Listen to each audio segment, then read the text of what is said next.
উচ্চ মাধ্যমিক পরীক্ষার শেষ দিনে বিদ্যালয়ে পৌঁছালেন উচ্চ মাধ্যমিক শিক্ষা সংসদের সভাপতি। শেষ দিনে প্রথমেই নৈহাটির নরেন্দ্র বিদ্যানিকেতন উচ্চ মাধ্যমিক স্কুলে পরিদর্শনে আসলেন সভাপতি ডক্টর চিরঞ্জিত ভট্টাচার্য ও সম্পাদক প্রিয়দর্শিনী মল্লিক। তারা রাজ্যের উচ্চ মাধ্যমিক পরীক্ষা নিয়ে সন্তোষ প্রকাশ করে বলেন, দুই একটি বিক্ষিপ্ত ঘটনা ছাড়া নির্বিঘ্নেই শেষ হয়েছে উচ্চ মাধ্যমিক পরীক্ষা। এছাড়াও গোটা রাজ্য জুড়ে মোবাইল ব্যবহার করার জন্য সার্থক জনকে পরীক্ষা বাতিল করা হয়েছে।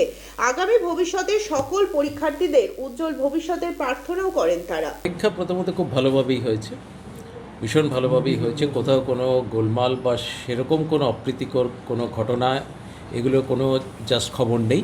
পরীক্ষা খুব ভালোভাবেই হয়েছে, একটা দুটো বিক্ষিপ্ত ঘটনা ছাড়া। সেই বিক্ষিপ্ত দু একটি ঘটনা ওই মালদাতে হয়েছে, একটা মুর্শিদাবাদে হয়েছে, মালদাতে বোধহয় দুটো হয়েছে। আর কিছু কিছু ঘটনা ঘটেছিল মানে যেগুলো স্টুডেন্টরা মানে ছাত্রছাত্রীরা অসুস্থ হয়ে গেছে বা অ্যাক্সিডেন্টের জন্য হাসপাতালে ভর্তি হতে হয়েছিল, সেসব জায়গাতেও আমরা হাসপাতালে থেকেও তাদের কিন্তু পরীক্ষার বন্দোবস্ত করেছি।